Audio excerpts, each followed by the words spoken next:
Rapunzel. A man and a woman for a long time wished for a child.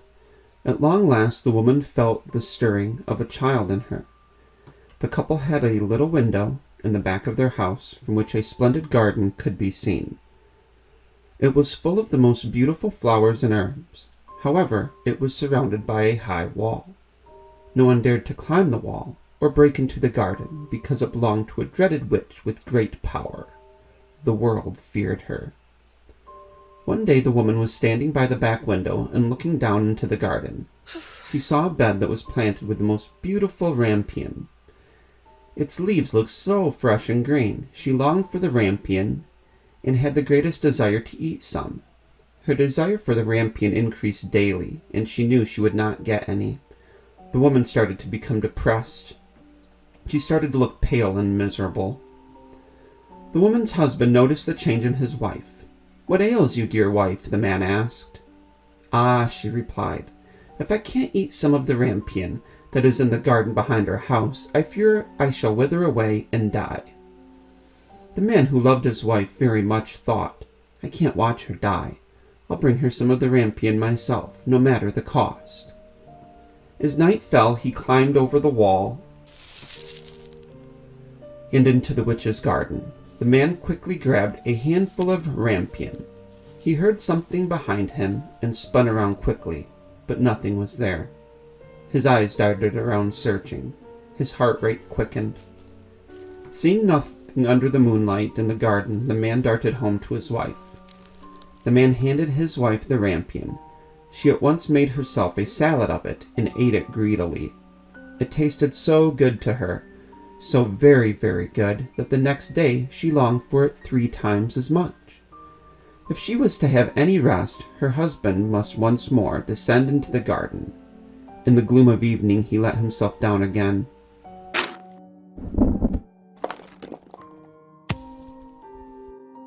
This time when he clambered down the wall, he was terrified at what awaited him. Before him the witch stood eerily against the gloom. "How dare you," the witch said, "descend into my garden and steal my rampion like a thief? You shall suffer for it." Seeing her in the twilight for the first time, the man's heart caught in his chest. He was so terrified. "Ah," he answered, "I only made up my mind to steal it out of necessity. My wife saw your rampion from our window and felt such a longing for it, she would have died if she had not got some to eat. She's wasting away."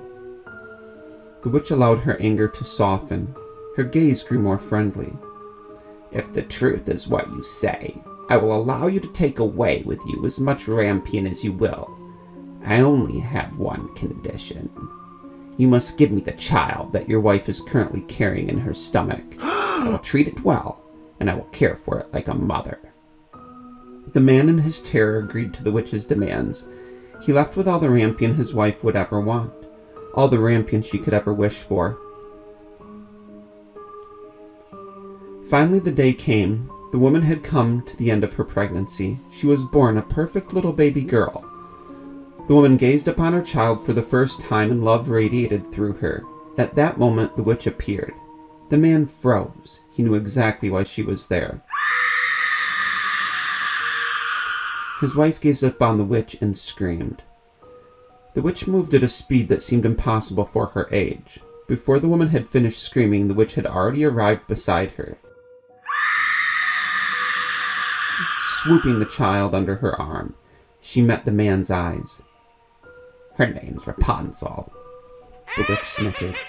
She winked once and smirked. As fast as she had arrived, the witch was gone. Rapunzel grew into the most beautiful child under the sun. When she was 12 years old, the witch shut her in the tower which lay in a forest. It had neither stairs nor a door, but at the top was a little window. The tower stood out among the trees. There was no well-worn path directing you to it. You may even miss it if you didn't know where to look. When the witch wanted to go in, she would place herself beneath the window that was way up top and cry, "Rapunzel, Rapunzel, let down your hair to me." Rapunzel had long, magnificent hair, fine as spun gold, and when she heard the voice of the witch, she would unfasten her braided tresses wound them around one of the hooks above the window, and then the hair fell 30 feet down. The witch would then use Rapunzel's hair to climb up. After a few years, the king's son rode through the forest and passed by the tower. He heard a song which was so charming, he stood still and listened to the sweetest voice he'd ever heard. This was Rapunzel, who in her solitude passed her time by letting her sweet voice resound.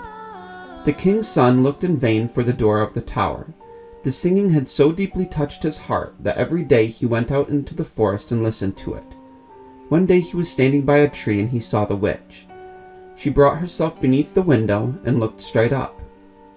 "Rapunzel, Rapunzel, let your hair down to me," the witch cried. Then Rapunzel let down the braids of her hair. The witch grabbed a hold of the hair and climbed up the tower. "Well, if that is the ladder by which one mounts, I too will try my fortune," he said. The king's son laughed and went home, anticipating the next day. The next day, when it began to grow dark, he went to the tower and cried, "Rapunzel, Rapunzel, let down your hair to me." Soon the hair fell down and the king's son climbed up. At first Rapunzel was terribly frightened when a man came to her. She had never seen a man before. The king's son began to talk to her like a friend, and then told her that his heart had been so stirred that it would give him no rest. He had to see her. Rapunzel lost her fear and soon came to like the king's son very much. She agreed to let him visit every day. The two lived joyfully for quite some time. One day the king's son asked Rapunzel to marry him. She of course said yes and laid her hand in his. "I will willingly go with you," she said, "but I do not know how to get down. Bring a little bit of silk every time you come. I will weave a ladder out of it, and when it's ready I will descend. You will then take me on your horse." They agreed that until that time he should come to her every evening. The witch came by day. The old woman noticed nothing at all, until one day Rapunzel said to her, "Tell me, godmother, why are my clothes so tight and don't fit me any longer?" "Hey, you wicked child," the witch said. "What do I see before me? I thought I had separated you from all the world, and yet you have deceived me. You are pregnant." In her anger, she clutched Rapunzel's beautiful tresses, wrapped them a few times around her left hand, seized a pair of scissors with the right. The lovely braids now lay on the ground. The witch was so merciless that she took poor Rapunzel to a desert, where she lived in great woe and misery. On the same day she cast out Rapunzel, the witch fastened the braids of hair to the hook of the window. The king's son came and cried, "Rapunzel, Rapunzel, let down your hair to me." The witch let Rapunzel's hair down, and the king's son ascended. Instead of finding his dearest Rapunzel, he found the witch. She met his gaze with wicked and venomous eyes. "Aha!" she cried mockingly. "Rapunzel is lost to you. You'll never see her again." The king's son was beside himself with pain. In his despair, he leaped down from the tower. He escaped with his life, but the thorns into which he fell pierced him. They dug deep into his eyes. As the thorns gouged out his eyes, the young man experienced a physical pain he had never felt before. This paled in comparison to the pain his heart felt. The king's son wandered blind about the forest. He ate nothing but roots and berries. He did nothing but weep and grief over the loss of his dearest wife. He roamed about this way for many years. At length this king's son came to a desert. The king's son heard a voice that seemed so familiar to him that he went towards it.